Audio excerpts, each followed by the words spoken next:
Good evening to all our viewers today and a very good morning to Professor Reddy.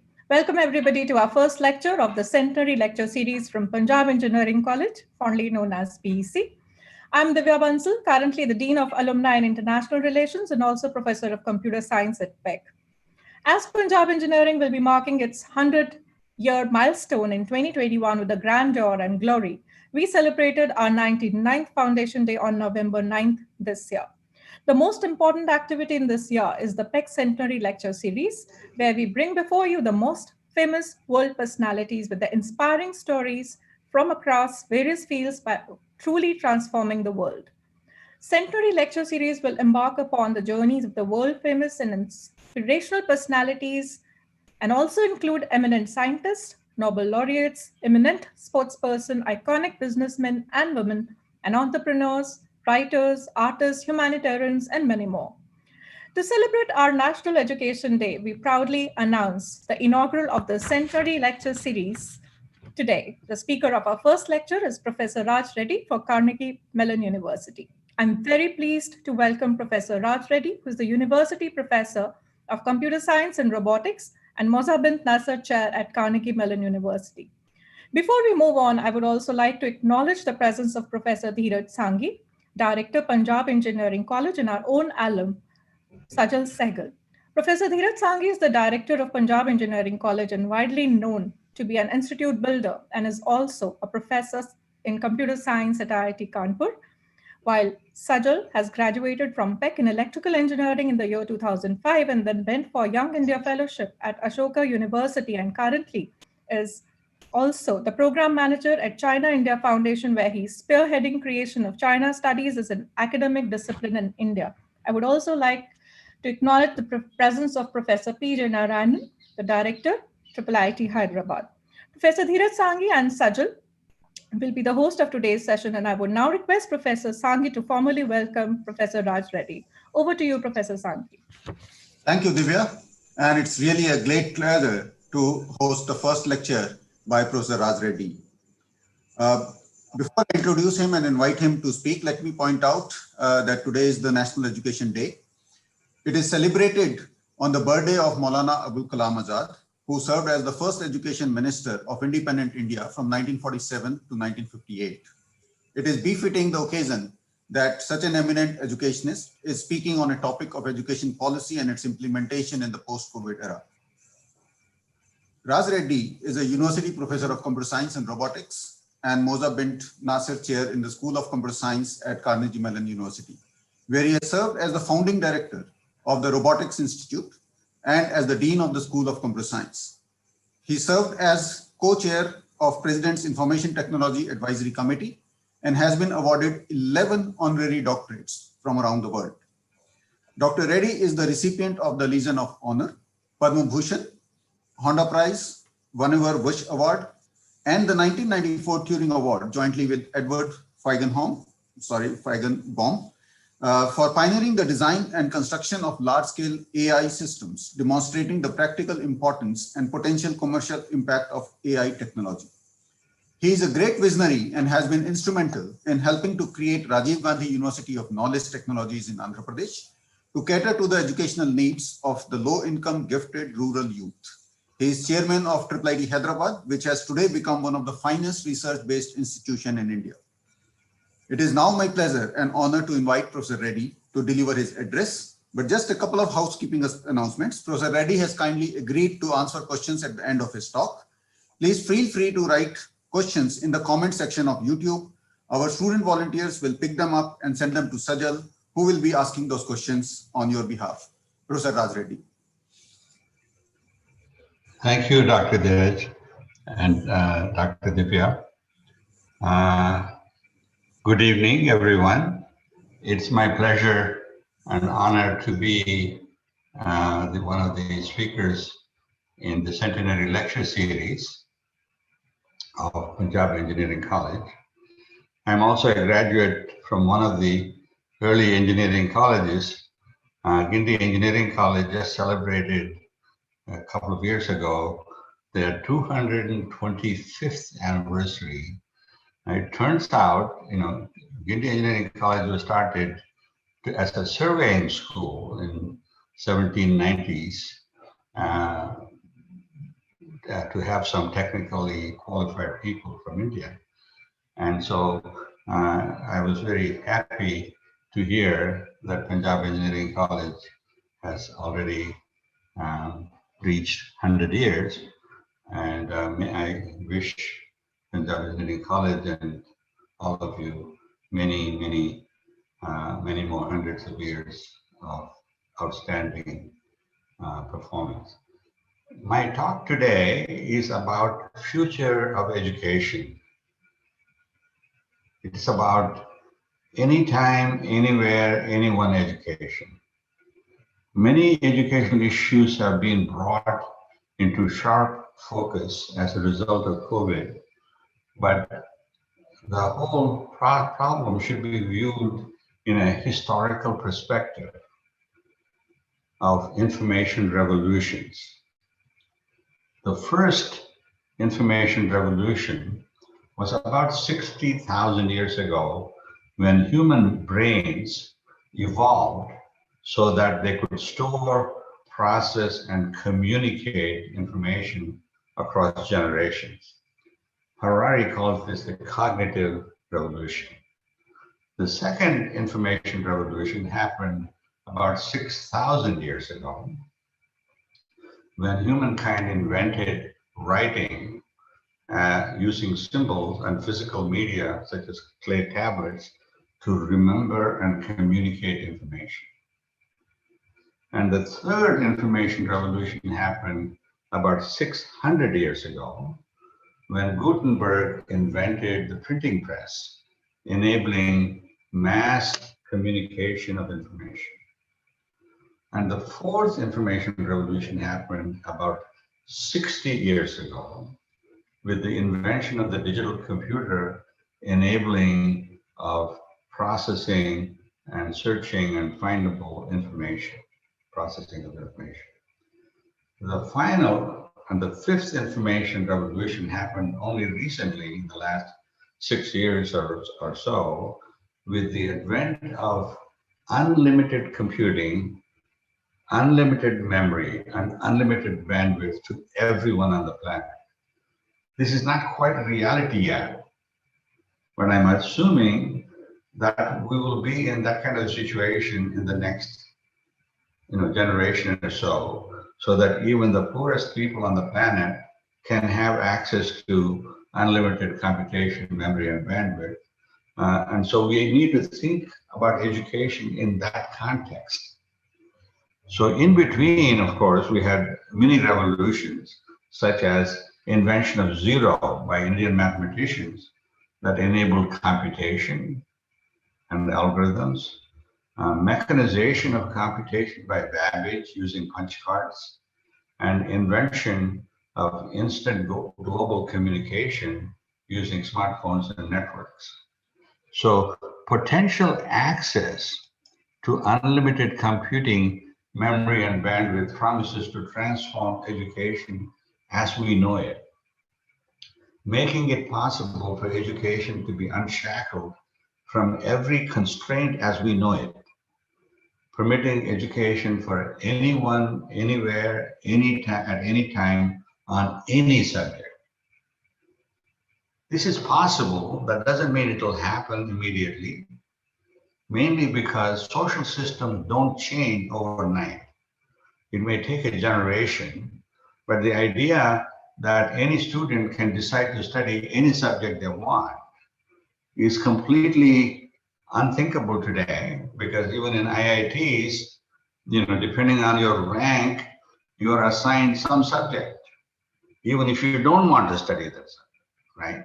So that is the unfortunate part of today's educational system, where they don't worry about what you want to do or what you're passionate about doing. Instead, you're forced to take some course because you need that certificate.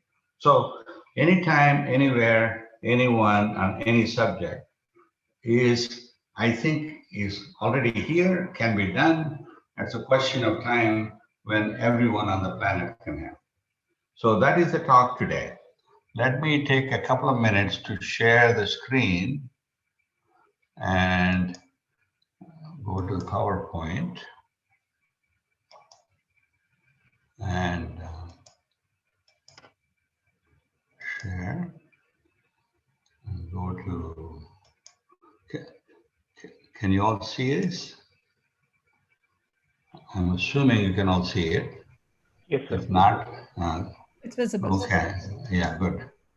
Hide floating point controls. Okay. So I'm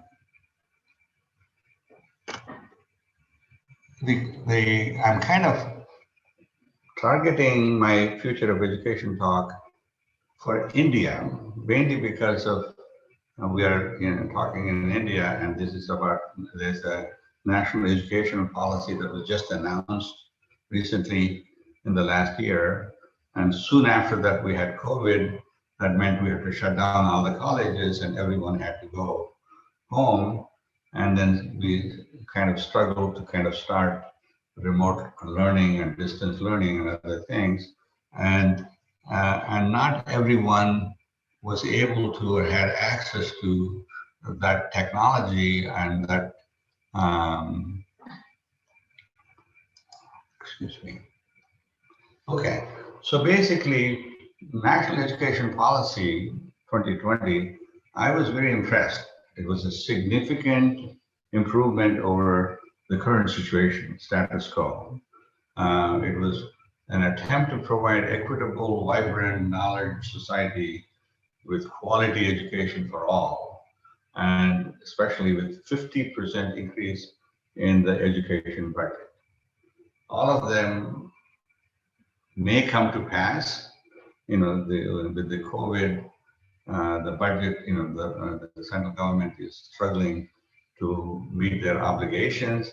This may not happen immediately, but if they would increase the education budget by 50%, that would be fantastic. That would enable lots of things. They had a number of recommendations, change the conventional 10+2 model to 5+3+3 model, and said no exams except on the 3rd and 5th and 8th grade, interdisciplinary curriculum, and they recommended teaching programming and coding in the 6th grade. And even higher education, they said people drop out rather than having only a 4-year or a 3-year degree. Why not have a 1-year degree and a 2-year degree and a 3-year degree and a 4-year degree? I think that's exactly right. And then they also said there are areas of the country which are kind of deprived, remote, and so we should set up special education zones. And it also turns out women students don't get into the number of women students going to college is significantly lower. The last time I looked, it's more like less than 20% of all the students. It ought to be 50%. But so that is the current recommendation last year. However, I believe that the policy must be re-envisioned in light of the COVID-19 pandemic. The 5+3+ model is trying to provide, kind of a change from the current rigid structure of 10+2, saying different people drop out at different times, and so we need to kind of provide flexible curriculum. I think we can do even better. We should actually aim for flexible curriculum where there's no boundaries at all. If I want to start learning at 3-year-old, you can set various criteria, just like for example, in order to get into IITs, there's an exam, entrance exam.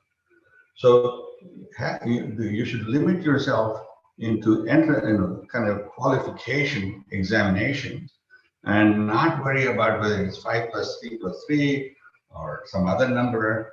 And if I'm very smart and at the age of 6, I can actually take the 10th class exam, I should be able to do that, which you can, by the way, these days. There's a thing called open schooling system, which will give you the flexibility. So in general, we should kind of think in terms of completely flexible curriculum, completely self-paced learning, and that this was not practicable. Self-paced learning was not practicable even now. It's not practicable because that means every student is studying on his own or going in at their own pace, and there is no way to structure that. And if you have one teacher for 20 or 30 students, what can you do? You have to have a particular structure of a first grade or second grade or something.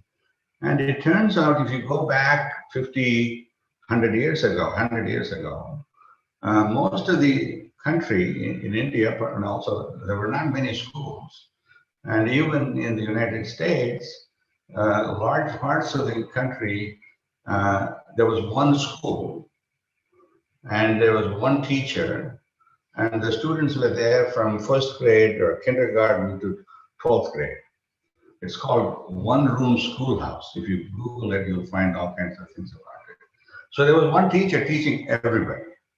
How did they do it? It's very interesting, and I don't have the time to give you the thing, but if you're curious about how a one-room schoolhouse works, you should go look at it. And there's also a book, I think, by Salman Khan of the Khan Academy, which gives you further details.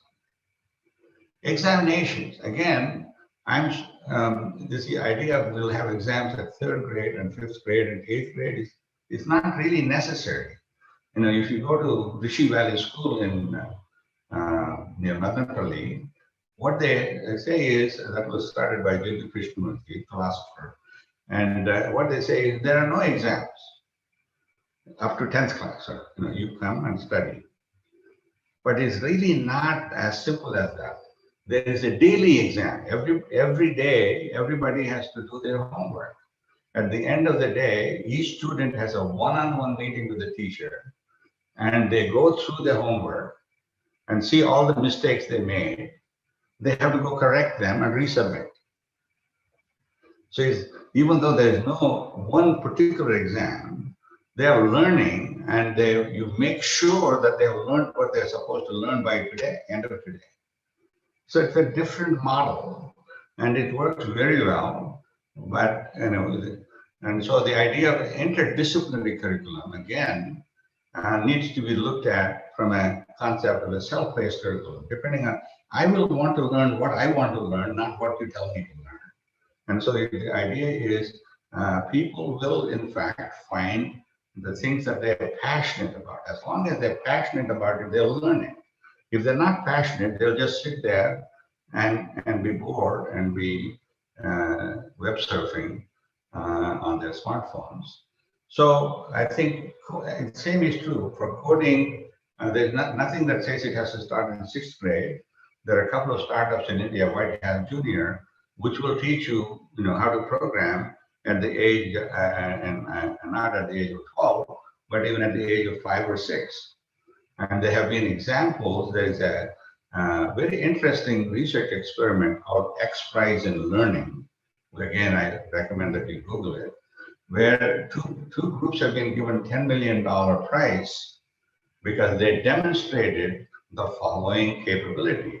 The challenge was, given that there is no teacher, can you create a technology that a student in Rwanda can take, given only a laptop or a tablet, and there's no teacher, they have to learn by themselves. The parents can't teach them. They don't even read and write. So they have to learn by themselves. And it turns out 2 groups actually demonstrated it. It was evaluated. Amazing technologies. And again, I recommend you to go look at it. The X prizes are are a major series of prizes on all kinds of desirable goals for society, and this is one of them. And midday meal scheme, again, there's nothing that says only it has to be midday meal. Most people have to have at least 2 meals a day, And if you're really poor, you don't get it. And I believe in Andhra Pradesh or some places, they're already doing breakfast and lunch. And, and so these things cost money, unfortunately. Every one of these things cost money. Higher post-secondary education, again, my view is we now have the technology so that you can set up an online college in every village, which can offer KG to PG education. All you need is a tablet or a laptop and access to some teacher whenever you need them. And again, there are companies like Vedantu.com and I believe Baiju.com, which are already doing it. Basically, they are one-on-one private tuition systems. They charge a lot of money, but the idea of you can, whenever you're given a curriculum or a problem to solve, set of things to do, and if you can't solve them, there is somebody you can go to, and they will kind of lead you through, hold your hand for a little bit, and that's what it is. And they're charging like 700 rupees an hour or something, $10 an hour, and but I don't think we need to charge that. Basically, this KG to PG model simply says you use the upperclassmen. If you're an elementary school student and the high school students, the top 10% of the students are selected and maybe given a stipend, and they are available 10 hours a day, 10 hours a week. That means it can't be one person, it's 3 or 4 people who will actually be available online to talk to you and take you through the problem whenever you need. And so this is demonstrated technology. So there's no reason why we cannot adopt the same thing and kind of set up a college in every village so that what we know from our educated experience is to send them to private residential college costs about 1 lakh per student or 1.5 lakhs per student.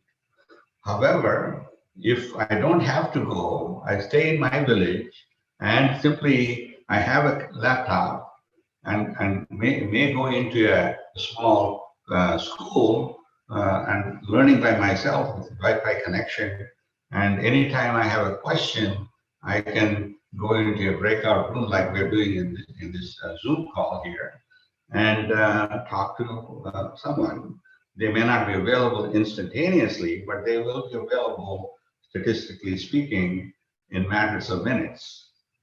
Okay, so again, the issue is if you are willing to think out of the box, many of the current constraints of NEP can be eliminated.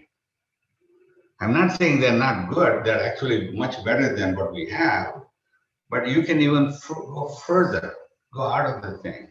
The other things like special education laws that assumes only some regions of India are deprived. That's not true. There are deprived students everywhere. They happen to be from very poor families. They happen to be from families that don't have uneducated parents, and so they can't go to get private tuition. And if I get private tuition, I do 100 hours of math, and you get 10 hours of math. Obviously, I'll do much better. So simply using marks as a metric of quality of merit is not a reasonable, appropriate thing to do. Again, there are lots of things that are currently wrong with our current system, but as you can see, no matter what, I used to say, there's nothing, IITs are not adding any value, because if you're selecting 0.01% of the best students in India, you can throw them in dirt anywhere and they'll come out smelling roses. You don't need IIT. However, IITs provide a unique environment for them so that they can even do better. The same problem is true with gender equality. One of the amazing things we found at RTUKT was because we were selecting people at a mandal level and said, anyone at the 10th class level, as long as you're the top student in your school, will select you. And as a result, what happened is more than half of the top students in every school, across the schools, are girls. And as long as they get free food, accommodation, tuition, and security, safety, parents are willing to let them go to college. Otherwise, they never let them go to college. So anyway, I've already taken up a lot of the time here, but let me quickly go through the rest of the slide. There are a lot of them. So basic requirements to go to online and remote learning, we need computing, connectivity, we need people that understand the digital literacy. If you're going to start using remote learning in the 3-year-olds, you have to teach them how to use it. Amazingly, they learn how to use a smartphone even if you're only 3 years old. So it's not a big deal. It can be taught, but it requires capacity building. And NCERT already does a lot of content. Now they have to reimagine themselves, re-envision themselves to provide content for remote learning and online learning. So this all has to be thought through. Computing device, right now they cost about 10,000 rupees perhaps. Too much perhaps for all the students. We get 27 million children born every year. And if you want to provide each one of them with a laptop, it is like 2,000 crores. If you're willing to lease it, or there's some leasing solution can be created, it still costs you 400 crores for all the students. And if you have to replace these things every 4 years or 3 to 4 years, then again, we're talking about maybe 2,000 crores a year just to provide the devices for the entire student population and replace them. And I believe compared to right now, from what if you look at Sarva Shiksha Abhiyan budget, it is 1.some lakh crores. So 2,000 crores is not a lot of money given the total amount of money we are spending. So connectivity again is another important part. Again, this is something I believe is a temporary problem. As I told you, we are ultimately going to have unlimited memory. I can imagine a scenario where every student, every year, or for the whole education, is provided a terabit memory device, which has all the lessons for everything. I don't need connectivity, but I still need connectivity to talk to my tutor whenever I get into trouble. So you need connectivity, but not as much as we now need. Now, today we need significant 5G or preferably Wi-Fi connectivity so that there is no bandwidth limitation. They don't say if you use more than 5 gigabytes, we're going to charge you more money. So they say the issue of capacity building, how does a 3-year-old learn to use digital devices? How do we get anytime, anywhere evaluation?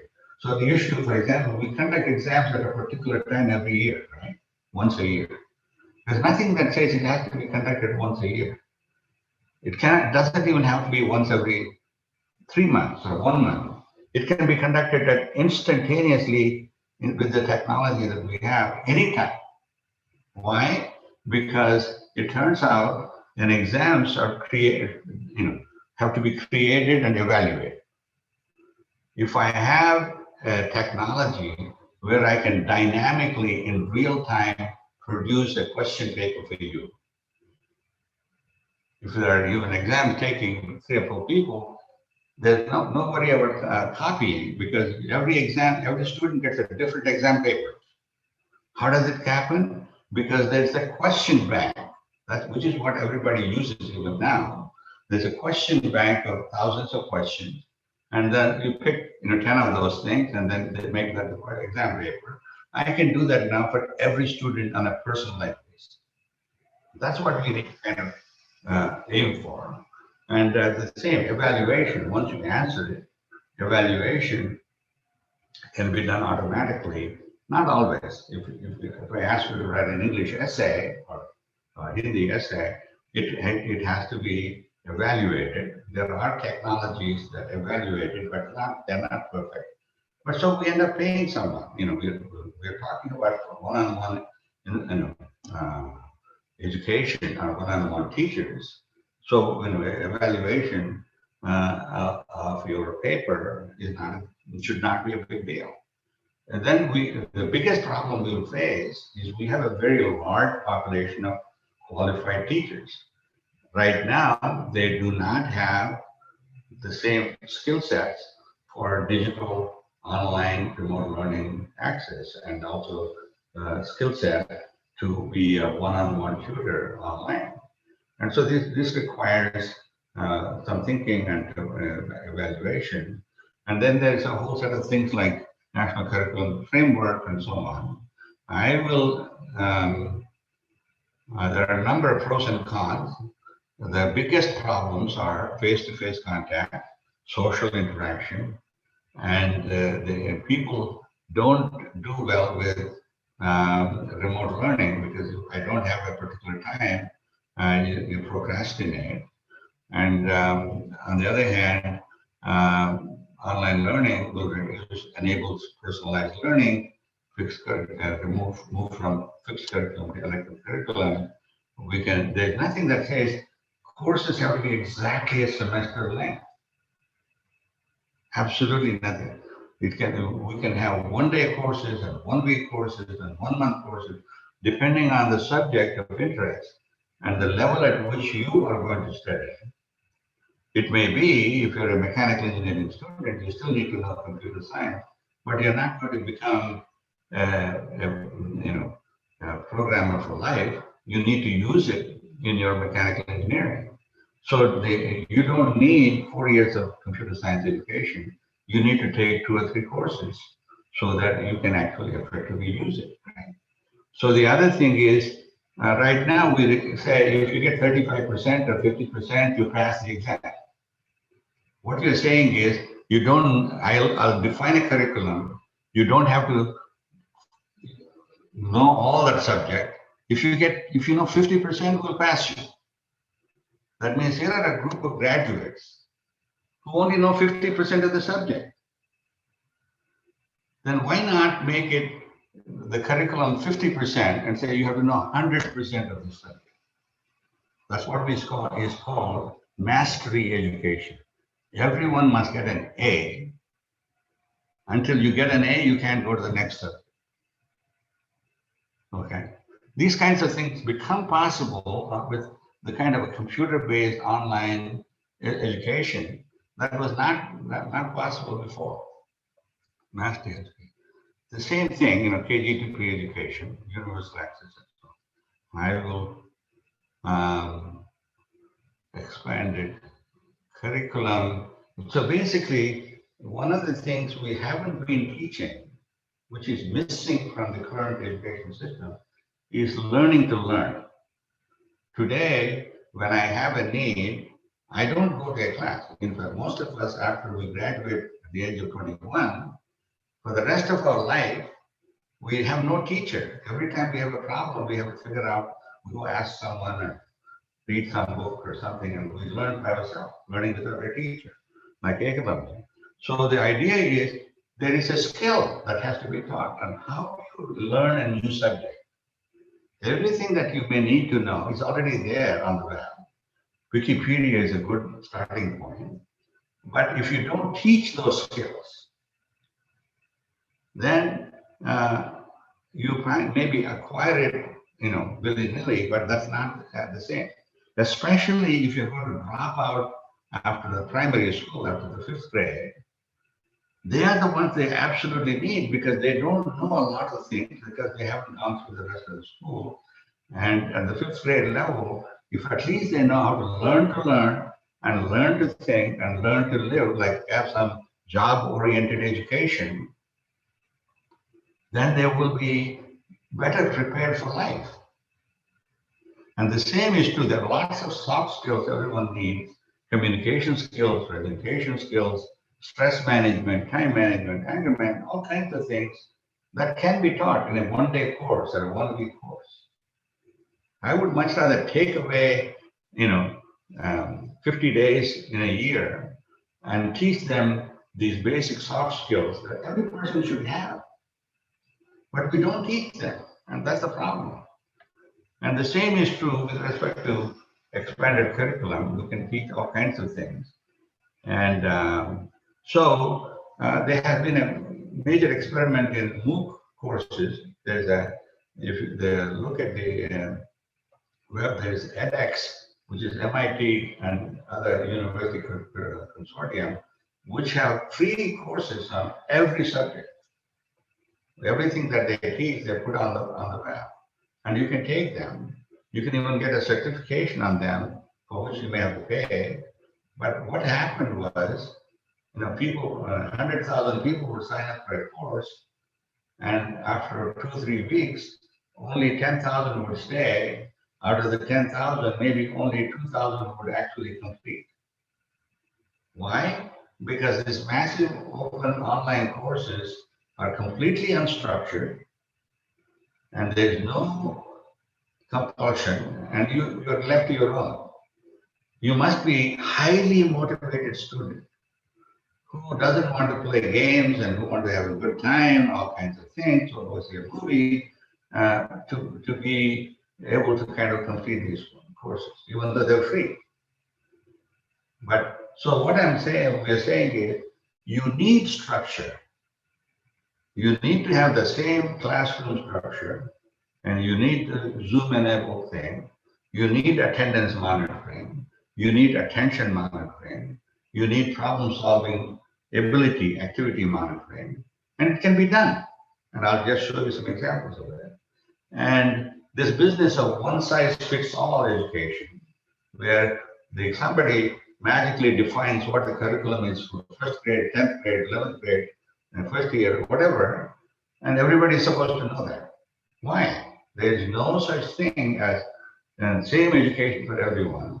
We should move to personalized learning, and that can be done in this new world. It could not be done before. So there are already existing models, one room schoolhouse model, and can be done. So let me show you some examples. Here is a classroom at IIIT in Hyderabad, where students are listening to a particular lecture. There's a time, you have to all show up. So if I'm the instructor, I can see it's automatically, also attendance is recorded.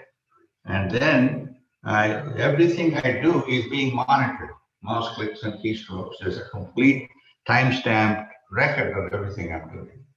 And based on that, you can do data analytics and see how much time each person spent solving the problem. Where did they spend the time? How long did they take off to go get coffee or goof off or something? Everything is there.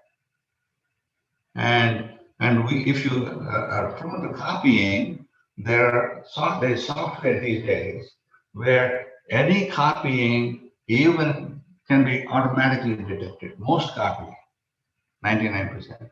Here is a program which is where every variable name is changed and everything is changed. So you wouldn't think they're copied, but if you look at the structure and the syntax and everything about it, they're exactly the same. There are programs that will detect that. So the whole idea is it should not be necessary for someone to copy if there is no penalty. All we are saying is you take whatever length of time you want, but all we want to make sure is you know what you're talking about. You know what you claim you want to do. If you want to learn how to program, we'll make sure that you know how to program, but you don't have to copy. But if you do copy, then we'll detect it and give you a 0 score. Something like that. Anyway, so coding in 6th grade, I believe we talked about Other aspects, higher education, we talked about. Here is something I found on the web. There's a whole set of desired objectives for curriculum. Learner-centric, flexible process, autonomy. None of them is there. Everything, when you go into school or a college, everything is completely fixed. I'm probably sure it's probably true even in Punjab Engineering College. The curriculum is fixed and you have to take those lectures and you have to take that exam in exactly that way, right? But the National Education Framework says it must be completely learner-centric and learner autonomy and all kinds of things. And these are vague objectives. And I want to kind of say there are ways of doing these things, learner-centric. The way to get there is anytime at any speed, self-paced learning. Flexible process, exam whenever the student wants to have it. Provide a learner autonomy, one-room schoolhouse models and asynchronous interactions, and self-defined majors for each student. Every student can have their own major, whatever they want. And the way you do it is, we do it at CMU. If somebody comes to us and says, I don't want to do any of the majors you're doing, I want to do my own. We say, okay, but it's a 4-year education, so you have to have 40 courses. You tell me which 40 courses you're taking, in what order you're going to do it. Even if we are not teaching some courses, you can find them in edX or somewhere else and take them. But we need to say, who is going to evaluate you? How are they going to be evaluated? And in what sequence are you going to do it? And you can change it, but each time you want to change it, the faculty has to approve your proposed self-defined major. So there are structures that you can impose on self-defined major, which makes it possible for every student to do whatever they want to learn and at whatever pace they want to learn and still be able to.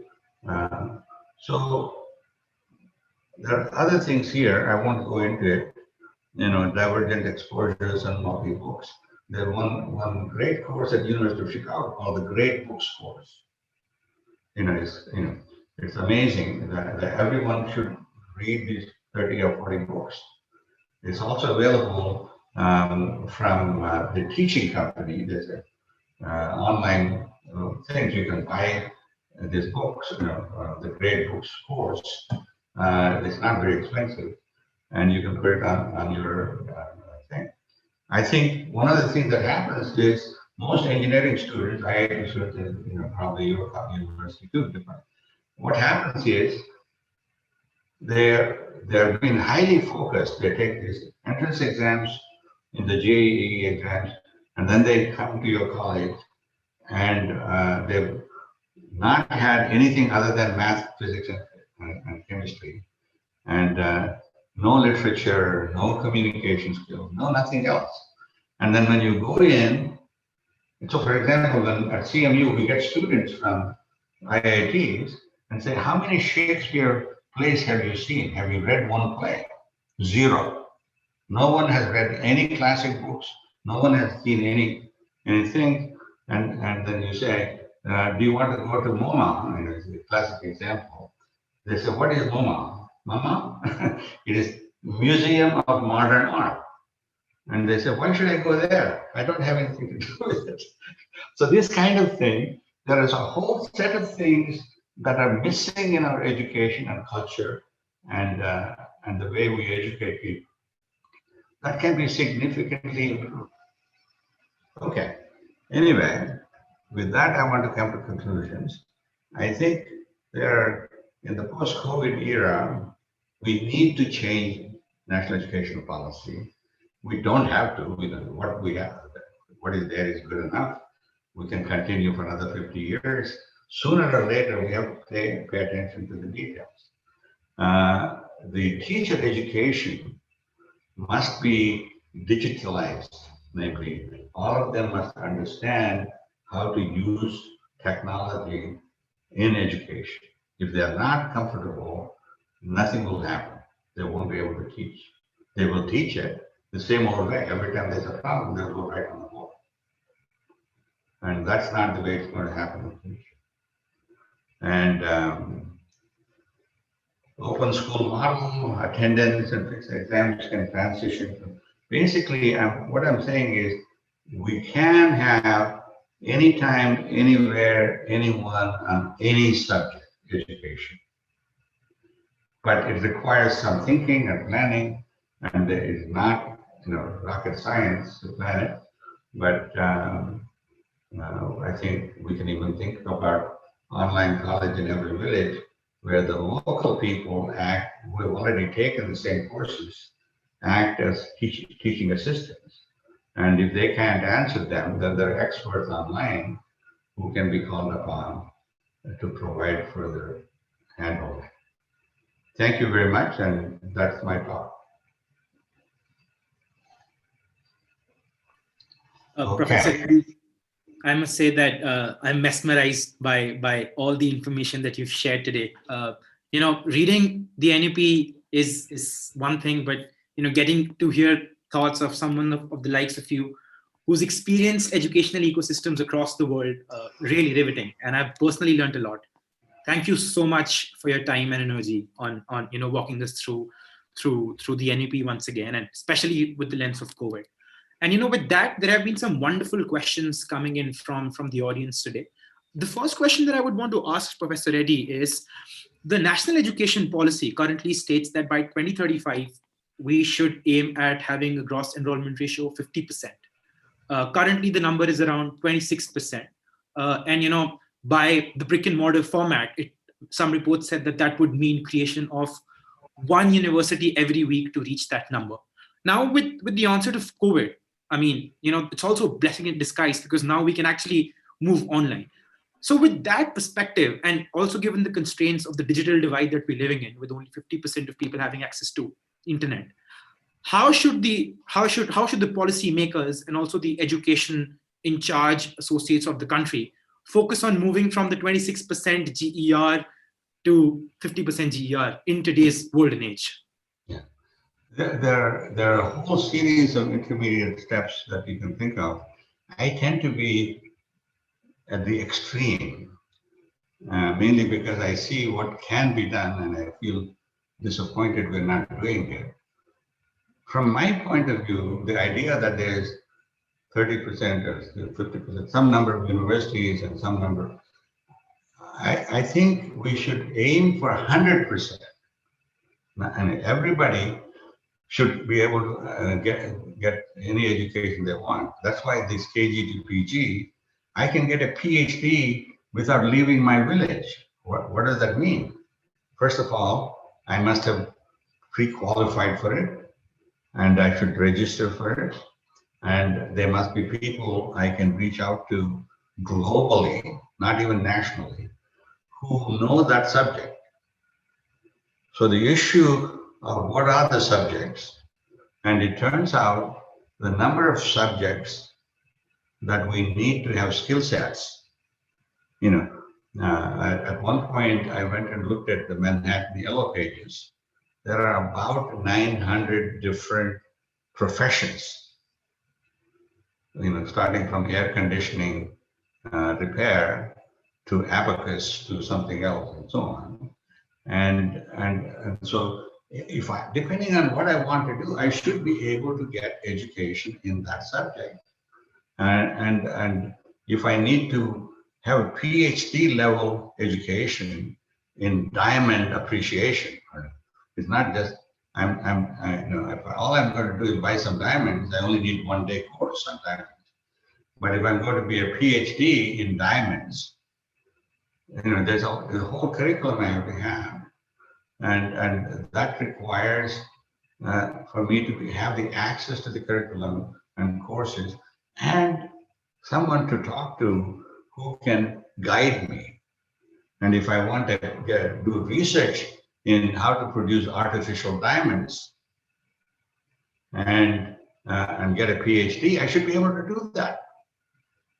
There should be no limitation on what I can learn and when I can learn and how I can learn.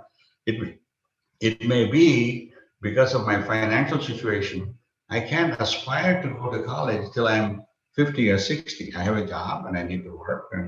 And maybe after I'm 60 or 50, retired, then I might still want to go to college. So this whole set of things, this unshackling or restraining of what education is and how it should be done. And by the way, this whole system has evolved only in the last 100 years.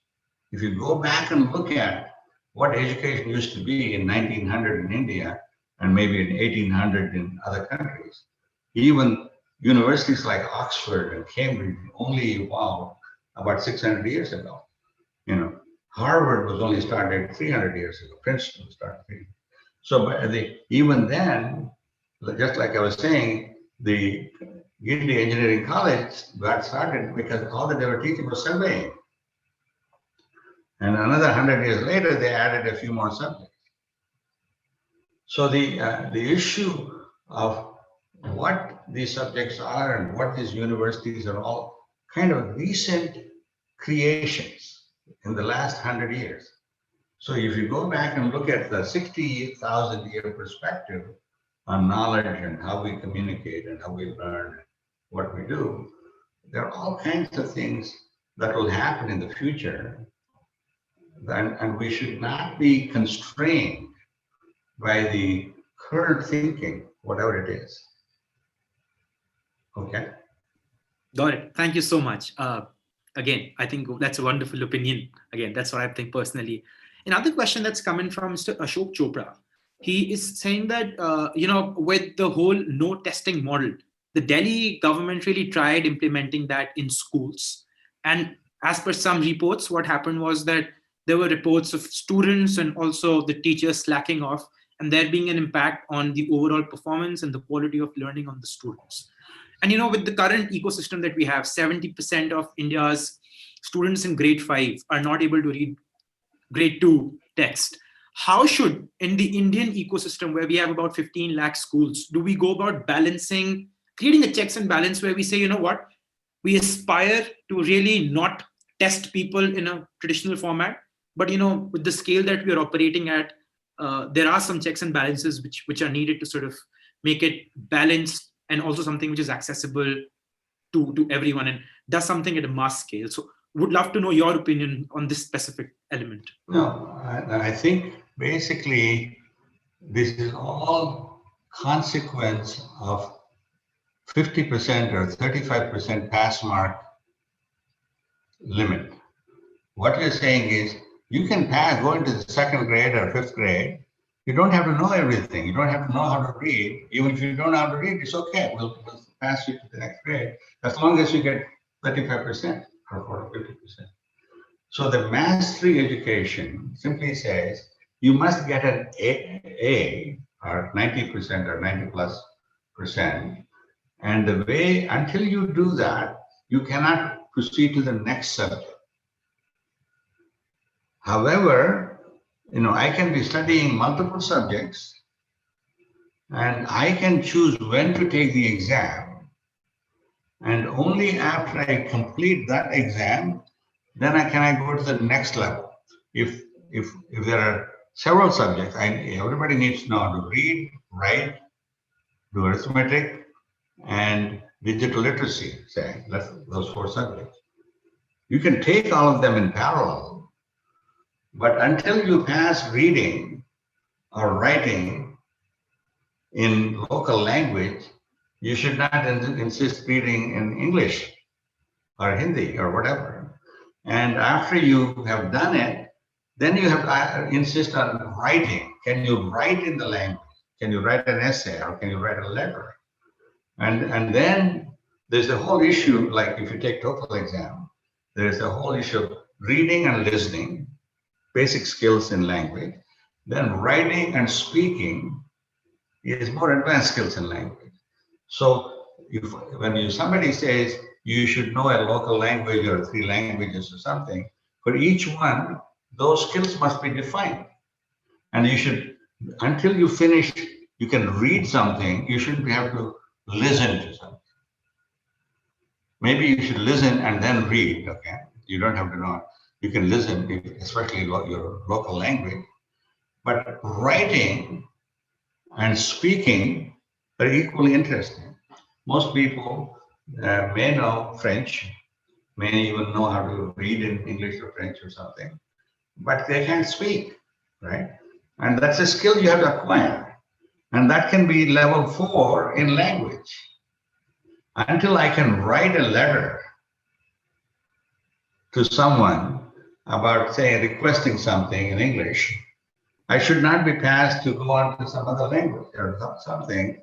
And so, you can have 2 languages and 3 languages and 10 languages, whatever you want as a standard. But there must be a progression saying until you can read your local language, you should not even be bothered to go to the second language and the third language until you can write. And so in each of these things, we can set up standards. And that's the great thing about that. We already have something called the open school, where you don't have to attend, you all you have to do is take the exams. I don't know why we don't adopt it for everybody. If you need to go to school because you need some structure, fine, go to school, sit there and talk to students and whatever. But it is not kind of gated 1 year or 1 semester at a time, and you have to do all these courses. You can do anything you want. You go to school, you are on your own track, you have defined your own track, and your parents and teachers and you have defined the track. And then until you do, you can't go on to the next level. And if I change my mind and say, I don't want to become an expert in English, I don't want to become an expert in speaking in Hindi, fine. And then you should be able to go and change your overall curriculum. And that means certain things are blocked for you. If you don't know English language, there's a whole set of things you cannot learn. And therefore, if you say later on, I want to become a PhD in some subject, you say if you haven't passed your English language, without that you can't study all those books and documents, and therefore you can't get a PhD. So go back and finish your English. So it's what we call mastery-based education. Until you get an A, and in a sequence. So that's where this whole business of progression 5, 3, 3, whatever, 4 is not the right thing.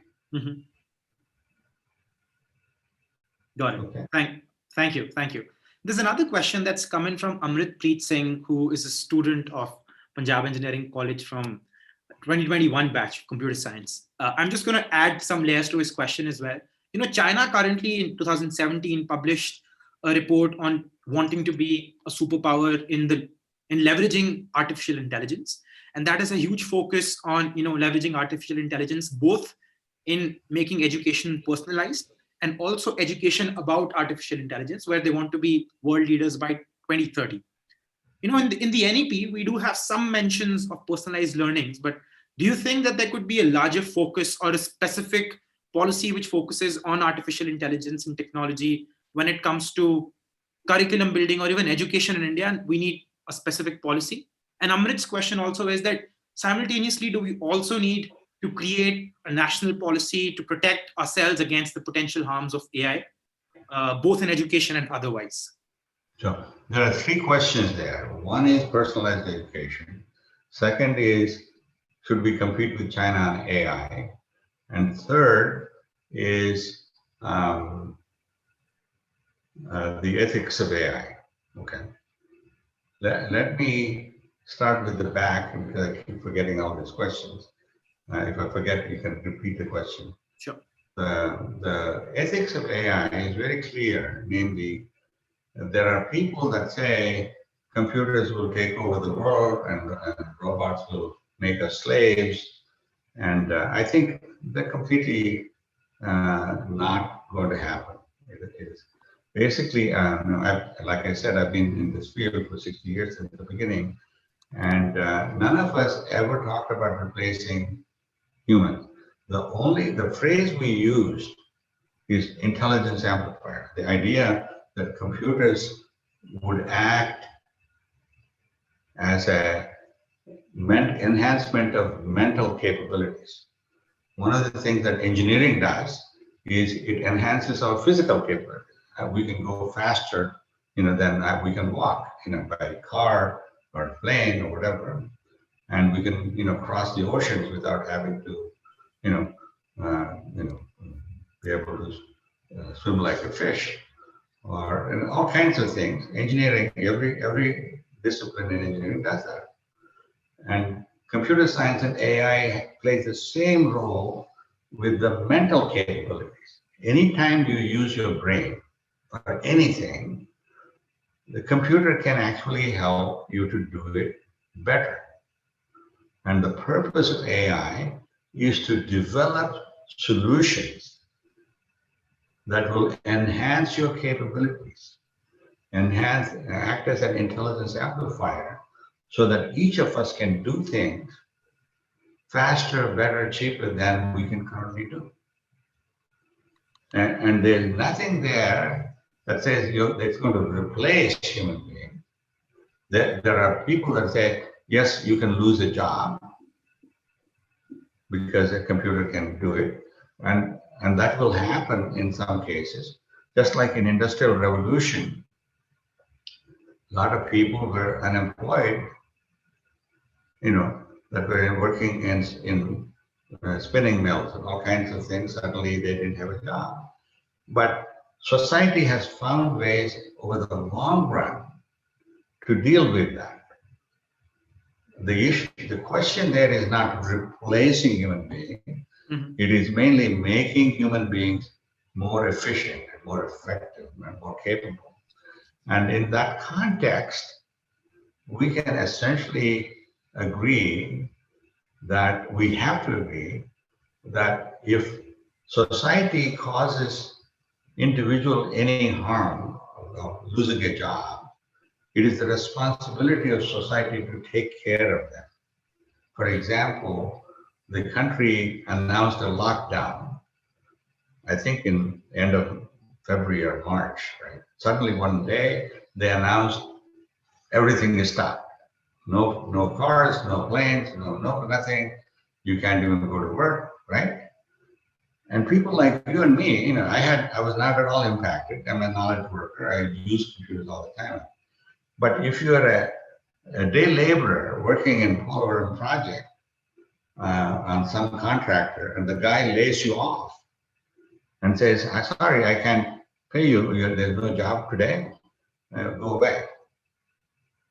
And you're living from hand to mouth, day to day, and suddenly you're told you're on your own, and you can't even go home because there are no buses and no car, and you're not rich enough to have a car, and no trains, no plane, nothing.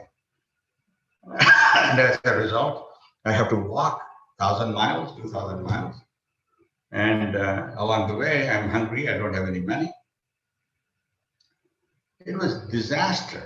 So we need principles of how the society can govern itself, where they say, if the society causes harm to my life, it is the responsibility of society to give me some unemployment insurance or some social security and pay me.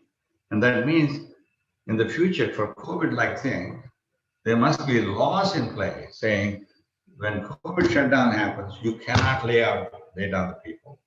You can pay them 80% or 70% or whatever, and then claim some fraction of it from the government at a later time.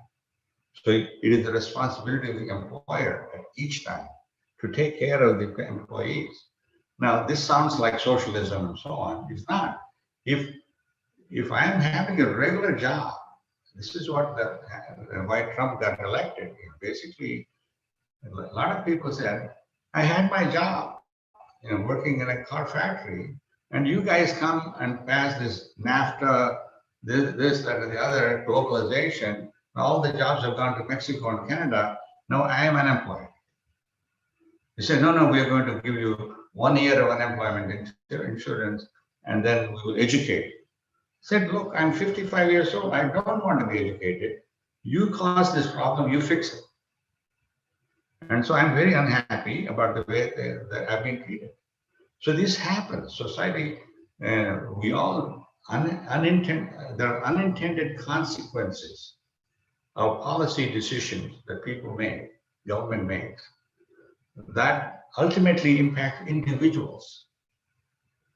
And if I am suffering through no fault of my own, right now, the society says, tough luck, we are not responsible for it. Maybe they do. India is much better from a social thing. They have Enriga and all kinds of things, but that's too little too late. Instantaneously, there is no solution. So anyway, we need to find solutions. That's one question about ethics. AI and China and India. China is spending like $10 billion a year on AI. I don't think we can afford to do that. So we need to kind of pick and choose the problems we want solutions for. My favorite problem is it turns out we now have the technology in AI, so where any language to any language, speech to speech translation is possible. And it's been demonstrated for commercial languages like English and Chinese and French and German and so on. I can speak in, I can be giving this lecture in English and you can hear it in Punjabi. Absolutely no reason why it should not. It can be done today. It has been demonstrated. And the long-term consequences of this are profound. That's from my point of view. If anybody can talk to anyone in the world with no language barrier, and if I can watch any movie from any place with no language barrier, I can see Gone with the Wind in my own language. And if I can buy and sell things, even if I'm illiterate, go to Amazon India or Flipkart India and buy stuff, even though I can't read or write, by just speaking and communicating, it will transform the way we live, learn and work in the future. The any language to any language, speech to speech technology. To me, it looks like invention of the airplane, where the invention of flying transformed the world at that time in 1904. Same thing, I think, is likely to happen because of the language. And India has this problem in the worst way. We have 20 plus languages which are official. And the only way to make all of them any language to any language translation is to collect the data. We need 100,000 hours of speech and 100 million words of text to build the training systems and learning system so that I can translate from Telugu into Punjabi. It's done. It can be done. We know how to do it. There are at least half a dozen companies in the world that can do it. But what they need is the data. And it was obvious to me and obvious to many people, for at least 10 years. But somehow it has never become a major priority for the nation. And the whole question is, when will it happen? How will it happen? What was the third question? About personalized learning, about learning. Personalized education, yeah. Personalized education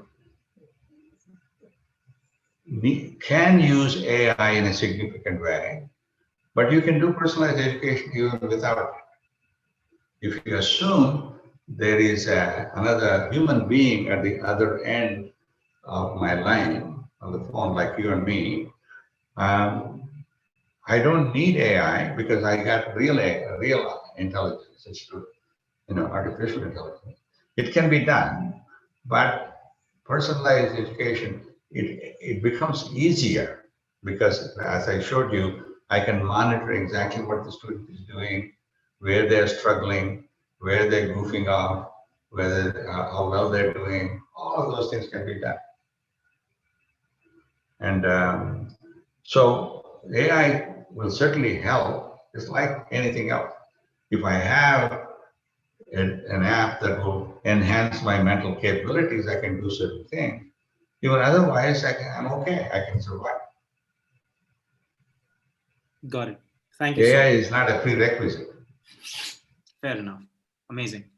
We also have some questions coming in on the quality of teachers and the quality of preparation that goes into, getting our teachers ready to teach the students. And people have mentioned incentives, remuneration and opportunities, but people have also mentioned structural changes in terms of the kind of quality of, learning that the teachers have themselves. And they want to know your opinion on what should be the best pivot in improving the quality of teachers within India.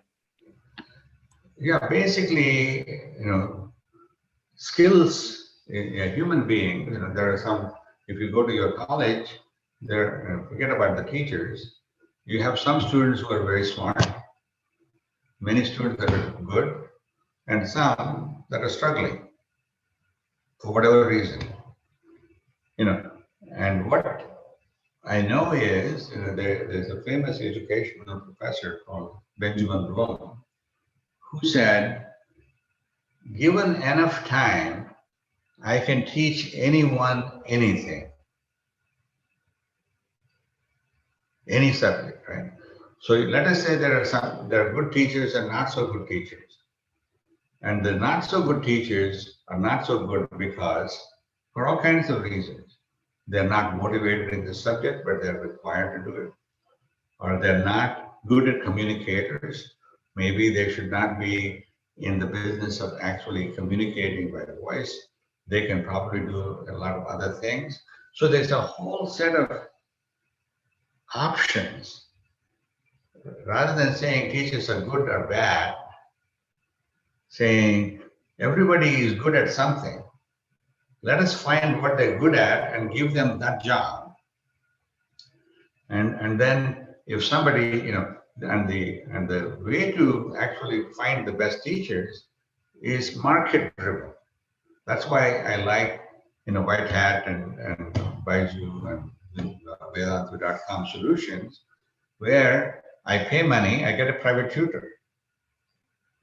And that tutor is assigned to me for the amount of time I paid money for.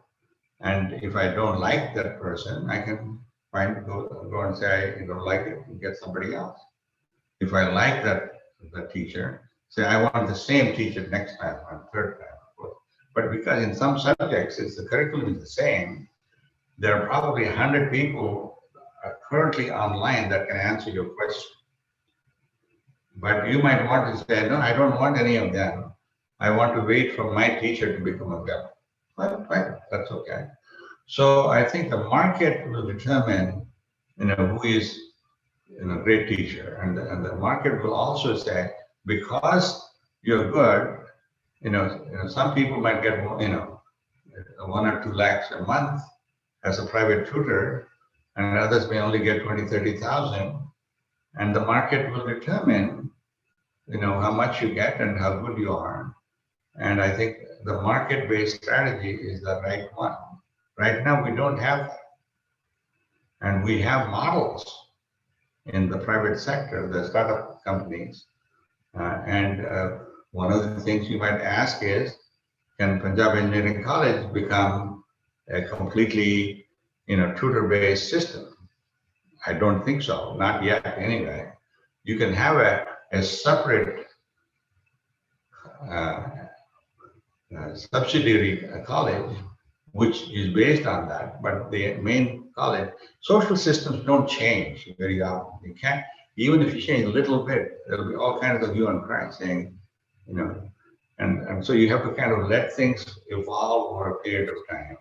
That's why even the national education policy, as announced, was a major advance in the past, and I was impressed. But I think it can be even better. Thank you. Got it. Thank you, Professor. We just have 14 minutes more, so maybe 1 or 2 more questions, if that's okay with you. Okay. Thanks a lot.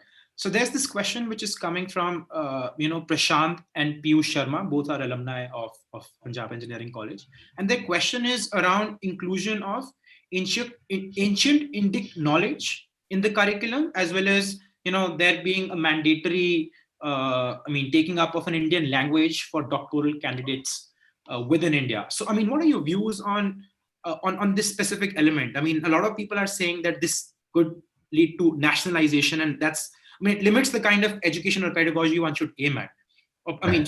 Another view that people have is that this really lets people get to know more about the Indian culture and ecosystem.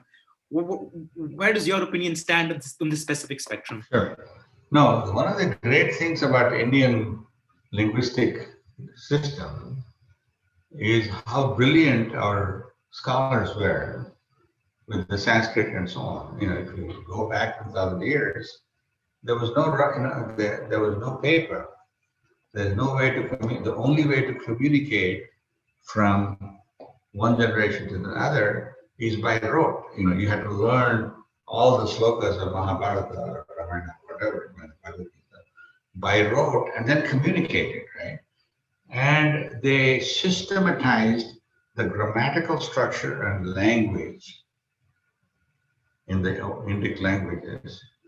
It was a fantastic, even now, if you go to linguists, they'll say Indian language, structure and the grammar and various other things are probably among the best, starting maybe 100,000 years before anybody else. And in particular, one of the things you find in many of these Indian languages is the concept of sandhi. If you're trying to orally repeat something, you need to understand when two vowels come together, articulators can't move clearly. So you need to introduce a consonant and all kinds of such tools. So I have no problem. Now, on the other hand, if I'm a villager, I'm struggling to make ends meet, I need to earn some living, and I need some job-oriented education, some skills. I will leave the cultural aspects of society when I'm retired and I have a lot of time. That's why I'm saying, I say, I don't want to hear about history and geography and various other things in high school and school. Teach me medicine and law and business, entrepreneurship, banking, all the things that I need to live in my society. And we make them all, take agriculture, for example. I come from an agricultural family. I would love to have had agricultural education in the 5th grade and 6th grade and 7th grade. So I know that I have to do crop rotation. I know there are certain fertilizers I can use. Others cause cancer, whatever other thing. Everything that you teach in BSc agriculture and MSc and PhD agriculture should be taught in school. And I don't know why we don't teach it. I would much rather have that and teach history and geography in the postgraduate. But that is one of these mental attitudes. Different people have different things. I'm not saying I'm right or you're wrong. It's just that given my options as a farmer's son, I would have preferred a different kind of education in school. But I didn't have that option. I had to do whatever was required. And in that sense, Indic language literature should be postgraduate studies. Fine. Got it. Thank you so much. I'm just going to ask one last question and then I'm going to pass it to Professor Sanghi. Question is from Suyesh Nautiyal, who is a current student and will be, just graduated from 2020 batch. And Suyesh's question is that Center from 2021 will start conducting JEE in 11 different languages. Do you see any need for colleges to prepare for students coming from vernacular backgrounds? If yes, how? How do we go about making sure people coming from different vernacular backgrounds can be assimilated in one environment and with one common language? Yeah. So basically, this happens even now. As soon as you go from school to college, you go from local language medium to English medium or something. And states like Andhra Pradesh are kind of saying, we're going to go to a completely English medium. I think the answer is a hybrid solution. Everyone must learn their mother tongue and local language and the literature. But when it comes to use of the language for acquiring knowledge, so right now, if you go to Wikipedia in English, there are about 7 million articles. If you go to Wikipedia in Hindi, there are 100,000 articles, like 1.5%.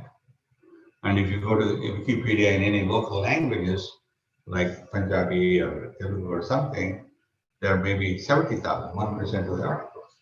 So all that, by not teaching me English, you're depriving me of access to all that knowledge.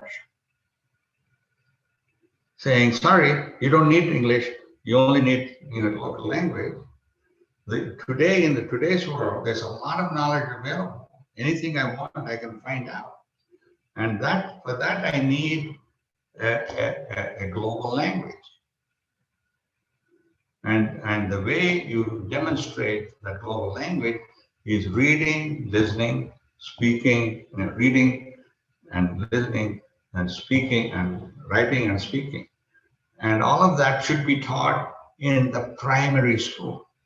That is, by the time I go to the 5th grade, I should be able to do at least 2 languages, all the 4 skills, reading, writing, speaking, listening. In that order, I should be able to write something in English, an essay or a letter, or read an English language newspaper and summarize it to demonstrate my competence. I'm not going to be a best-selling author in English. I'm not proposing to become an English professor. All I want is basic minimum capability so I can read Wikipedia articles and I access the information that's already freely available. So in that sense, I think we don't have much of an option to go to multilingual situation. I think 3 languages would be desirable, but not essential in the future, because as I said, hopefully in the next 5-10 years, any language translation will be available. And so you don't have to be able to, read, if I'm speaking Telugu, I don't know Hindi, that's okay, it's not the end of the world. But if I don't know English, it is going to be difficult. Got it. But I can, at the same time, I can't say I don't want to know Telugu because that's my mother tongue, and there are lots of communication that happens locally. I must be able to at least read and hear, speak of it. I don't have to be able to read. It turns out there are a lot of expatriates in USA from India who can't read their mother tongue. Their letter in every language is different script, and they can't take the time.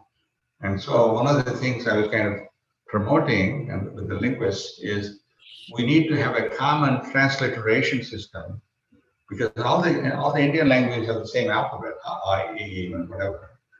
And if we spelled it the same way in English, Latin letters, then the whole world, anybody can read that.